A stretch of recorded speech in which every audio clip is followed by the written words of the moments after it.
Hello guys, welcome back to my channel. और मुझे पता है यार कि मैं ना वीडियो बना नहीं पा रही हूँ 2 दिन से। मैं इसलिए शॉर्ट्स अपलोड कर देती हूँ, पर आज के जो मुझे बात करनी है वो सीरियस बहुत ज़्यादा टॉपिक है। मतलब वो टॉपिक बहुत ज़्यादा सीरियस है एक्चुअली ना। सुबह से मैंने 2-3 शूट कर लिए, मेरा दिमाग एकदम से ना एग्जॉस्ट हो गया है, भन्ना गया है, मेरा दिमाग काम नहीं कर रहा है। अभी चॉपिंग वाली वीडियो बनाई है, उससे पहले एक वान तारा की वीडियो बनाई थी, तो मेरा दिमाग पगला गया है और कुछ नहीं हुआ है, ठीक है। तो आज ही मैंने एक न्यूज़ देखी कि मतलब महाराष्ट्र में एक मतलब परिवार पूरा खत्म हो गया। लड़का पहाड़ी से कूद गया जस्ट बिकॉज कि उसके मतलब जो आईफोन था उसके घर वाले अफोर्ड नहीं कर पा रहे थे। फिर भी पिता ने माँ ने आईफोन दिलाया बच्चे को, और वो बेचारे किस्तें नहीं चुका पा रहे थे। और इसके कारण जब किस्तें नहीं चुका पा रहे थे तो भाई बेटा पहाड़ी पे गया, बोला मैं कूद जाऊंगा वरना मुझे आईफोन दिलाओ। और उसको बचाने के चक्कर में पिता की जान चली गई, और उन दोनों की जब जान चली गई पहाड़ी से कूद गए, माँ सदमा बर्दाश्त नहीं कर पाई और माँ भी मर गई। तो क्या आज की जनरेशन से हम क्या एक्सपेक्ट करते हैं? वो अगर बोले चांद तारे तोड़ लाओ तो क्या सही में चांद तारे तोड़ लाओगे क्या आप? नहीं ना। कहने की किस्सा होता है, कहानी होती है। अगर कोई कहता है बच्चा मुझे ये चाहिए जो पिता अफोर्ड नहीं कर पा रहे हैं, क्यों चाहिए?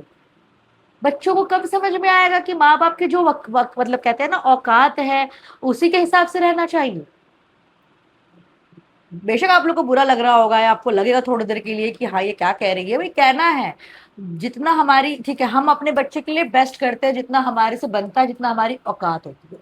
पर कभी दूसरों का देख के कि उसके पास आईफोन है, मेरे पास आईफोन नहीं है, और घर वाले जहाँ पे दाल रोटी मुश्किल से आ रही है वहां पर वो आईफोन की जिद करे, और आईफोन के चक्कर में पूरा परिवार खत्म हो जाए। क्या किस हद तक ये युवा सही है? क्या कर रहे हैं अब? मुझे इसलिए मुझे याद है आज भी, जब मेरे पापा, मुझे अच्छे से याद है जब हम बहुत छोटे थे दिल्ली में रह रहे थे, पापा की उस टाइम पे 3,000 3,500 सैलरी थी, सैलरी समझ रहे हो? उसमें हम 4 लोग थे, उसके अलावा भी परिवार के बहुत सारे लोग हमारे साथ रहते थे। ठीक है। हम भी जिद करते थे, पापा मुझे चॉकलेट चाहिए, पापा ये चाहिए, पापा वो चाहिए। अब मेरे पापा लाते थे, मेरे लिए भी लाते थे, भाई के लिए भी लाते थे, हम दोनों के लिए एनी टाइम। मेरी मम्मा ने एक बात बोली थी पापा को, मुझे याद है आज भी, कि नेहा के पापा, आपको ना इन लोगों को समझाना चाहिए, पैसे की कीमत बताना चाहिए कि कितने मतलब आपने कितनी मेहनत करके पैसे कमाते हो और फिर इनके लिए चीजें करते हो। अगर ये अब से नहीं समझेंगे तो ये कभी कदर नहीं कर पाएंगे। और सीरियसली उस दिन से ये वाला मेरे दिमाग में घुस गया है। ये जितना मेरे माँ बाप की औकात है, उन्होंने तो मुझे बेस्ट लाइफ दी है। हर माँ बाप अपने बच्चों को बेस्ट लाइफ देता है, समझ रहे हो? अगर उसमें मैं अगर मम्मी पापा को बोलूं तुमने मुझे प्ले स्टेशन नहीं दिलाया, तुमने मुझे ये नहीं दिलाया, क्या ये बस एक सामान से हमने माँ बाप का प्यार तोल दिया? उस टाइम तो हम बहुत छोटे थे, ये बच्चा तो अभी ये बच्चा भी क्या बोलूंगी, 15-16 साल उम्र, ठीक है यार। हम तो बहुत छोटे थे यार, 7-8 साल के, तब की बात कर रही हूँ मैं। अपने मम्मी पापा की मजबूरी कब समझोगे? वो आपको पढ़ा रहे हैं, वो आपके लिए पढ़ाई इसलिए अफोर्ड करते हैं ताकि उनका भविष्य आप सुधारने का सोचते हो ना, कि मेरे बच्चे का भविष्य सुधर जाए, बुढ़ापे में मेरा सहारा बने। बच्चों को भी समझना चाहिए कि मेरे माँ बाप मुझे इसलिए पढ़ा रहे हैं ताकि मुझे चीजों के लिए तरसना ना पड़े, मुझे मेरा मकाम खुद बनाना है। सोच रहे हो कि एक आईफोन ना, मतलब वो किस्तें नहीं भर पा रहे थे, इस चक्कर में परिवार खत्म हो गया। बेटा पहाड़ी पे गया, बाप उसको बचाने के चक्कर में पहाड़ से कूद गया, बेचारा वो भी कूदा नहीं, उसे धक्का दिया। उसके बाद वो दोनों का सदमा माँ बर्दाश्त नहीं कर पाई, और सीरियसली माँ का जब औलाद चली गई, पति चला गया, सुहाग चला गया, वो क्यों जिंदा रहेगी जब दोनों ही नहीं है? सदमा वो बर्दाश्त नहीं कर पाई, कूद गई पहाड़ी से। कितने सारे वाक्या होते हैं यार मेरे से, मुझे मुझे भी आज भी याद है। मैं मतलब छोटी थी, बहुत छोटी थी यार, फोर्थ फिफ्थ, मेरी मतलब फोर्थ या फिफ्थ में होंगी मैं। पता है मेरी फ्रेंड के घर से उस टाइम में फ्रिज नहीं था हमारे पास, तो मतलब मेरी फ्रेंड के यहाँ, उसके यहाँ पर ही फ्रिज था। उस टाइम पे फ्रिज होना बहुत बड़ी बात होती थी। ठीक है, तो उसके यहाँ फ्रिज था, वहां से ठंडा पानी ला के हम पीते थे। नहीं था कि फ्रेंड है, फ्रेंड ने घर से ले आया, ठंडा पानी पी लिया, तो मैं पी रही थी। मेरा कजन था, मौसी का लड़का, वो मस्त खाना खा रहा था, मैं उसके पास बैठी हुई थी। वो मेरे से पूछ रहे हैं तुम क्या कर रही हो? मैं कहा भैया मैं पानी पी रही हूँ। तो कौन सा पानी पी रही है? मैं ठंडा पानी पी रही हूँ, और क्या, रूबी को अपने फ्रेंड के घर से लाई है, रूबी नाम था उसका, मेरी बेस्ट फ्रेंड है, ठीक है। तो उन्होंने बोला तुम ये सोचो, मतलब देखो मैं कितनी छोटी थी, उसने मेरे दिमाग में क्या डाला, तुम ये सोचो कि तुम्हारे घर में फ्रिज कहाँ से आए। एंड टच वुड, आज मेरे माँ बाप के आशीर्वाद से मैं जो भी करती हूँ ना, मेरे मतलब जितना भी मैं कमा लेती हूँ थोड़ा बहुत, वो मेरे माँ बाप का ही आशीर्वाद है भाई। मैंने इस लेवल की गरीबी देखी है, मैंने इन चीजों के लिए तरसा है कि आज मुझे सब लगता है नॉर्मल है। मेरे को तो परिवार वाले तक बोलते थे कि भाई इसके बाप की औकात नहीं है, बच्चे इतने कपड़े कैसे पहन रहे हैं बताओ। ऐसे ऐसे तो लोग थे, घर वाले ही चूतिया बहन चो, क्या बोला जाए। मुझे मुझे घंटा फर्क नहीं पड़ता, सबका टाइम होता है। और जब बुरे फेज के बाद जब अच्छा टाइम आता है ना, और उस अच्छे टाइम में आपका परिवार साथ रहता है, स्पेशली मेरे मॉम डैड, उन्होंने बहुत मेहनत की, सबके माँ बाप बहुत मेहनत की है, पर जिस तरीके से उन्होंने अपनी जवानी झोंक दी हमारे को बड़ा करने में, मेरा ये रहता है कि मेरे से जो बन पड़े मैं अपने मॉम डैड की खुशी के लिए वो करूं। और मैं क्या, मेरा भाई, हम लोग यही सोचते हैं कि हमारे मॉम डैड को किसी चीज की कमी ना हो, और यही मेरी लाइफ का मेन मोटो और गोल है, सीरियसली।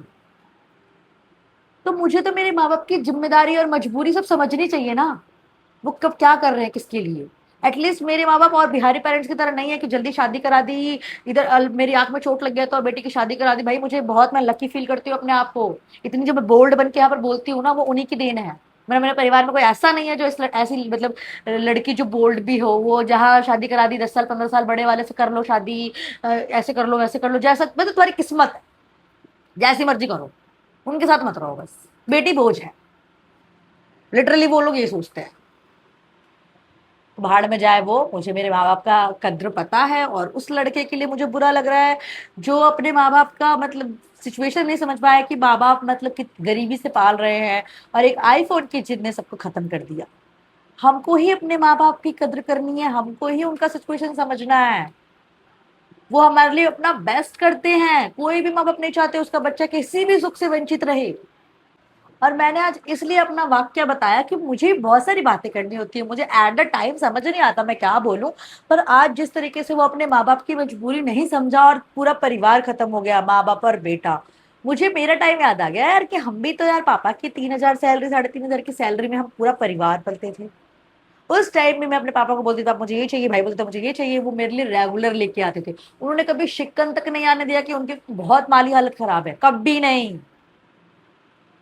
तो हमें भी अपने पेरेंट्स की जो भी मजबूरियां है ना समझनी होंगी, और हमें सोचना पड़ेगा कि हम ऐसा क्या करें जिससे हमारे पेरेंट्स खुश रहें। क्योंकि आज के डेट में अगर तुम्हारे माँ बाप खुश नहीं है ना, तुम दुनिया में किसी को भी खुश करो, कुछ नहीं कर पाओगे। लोग तुम्हारा जब तक उनके लिए करोगे, लोग तुम्हारा नाम लेंगे। तुमने कल करना बंद कर दिया, तुम्हारा नाम भूल जाएंगे कि तुम एग्जिस्ट भी करते हो उनके लिए। पेरेंट्स के लिए तुम एक खुशी करके देखो ना, उनकी एक खुशी को पूरी करके देखो। तुम एक करोगे, वो बोलेंगे अरे मेरे फलाना बेटा तो ये किया, मेरी बेटी तो ये करती है।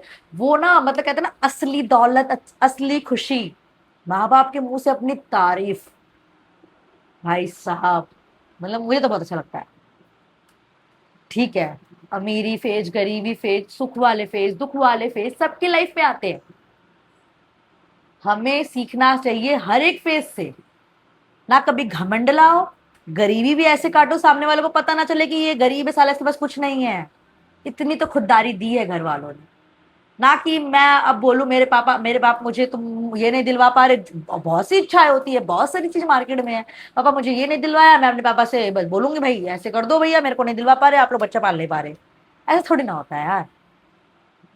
तो अपने बच्चों को ये सीख दो कि वो अपने मतलब माँ बाप की जो भी उनकी हालत होती है ना, चाहे वो अमीरी वाला हो, गरीबी वाला हो, जो भी उनके हालात हैं, बच्चों को सिखाना, बताओ उनको, बताओ उनको, सिखाओ कि किस तरीके से ये जो कहते हैं ना, ये चीजें आ रही हैं, ये मेहनत है, ये प्यार है, ताकि बच्चा उसको आगे कैरी फॉरवर्ड करे, वो खुद पे करेगा इम्प्लीमेंट, तभी तो आने वाले भविष्य में जो बच्चे होंगे या जो भी जनरेशन होंगे वो सीखेंगे। बच्चा तो बहुत सी चीजें डिमांड करता है, पर अपनी मजबूरी, ये मेरी माँ ने भी तो सही किया था कि उन्होंने सीधा बोला नेहा के पापा, अब आप ना इन लोगों को समझाओ कि आप एक एक रोटी जिस तरीके से कमाते हो, एक एक रुपए कमाते हो, इन लोग को समझ में आए, कोई भी चीज ये बर्बाद ना करे, क्योंकि मेरे पापा की मेहनत की कमाई है। तो अपनी मेहनत की कमाई अपने बच्चों को जरूर सिखाओ कि किस तरीके से वो आता है, क्या करना पड़ता है। चैलेंज दे दो उनको, भाई तू आज ये कमा के लेकर आ, आज तू 5 रुपए कमा के दिखा। समझ तो आए, पैसे की अहमियत सीखना जरूरी है, बहुत जरूरी है। और जब गरीबी से थोड़ा सा अच्छा फेज आता है ना, जब चीजें मिलने लग जाती हैं, सेल्फ अर्निंग करने लग जाते हैं हम भी, और उस फेज में मॉम डैड साथ हो और उनको हम जो खुशी देते हैं, this is the best life moment. अब मैंने इसको भैया मैं इंजॉय करती हूँ। सो मुझे अपना यही बोलना था। बाकी आपकी क्या राय है कमेंट में बताना। ये मेरी अपनी पर्सनल थॉट है, मेरी अपनी राय है। आप क्या सोचते हो ये आप कमेंट में बता देना। मिलती हूँ मैं आपसे कल, तब तक के लिए बाय बाय।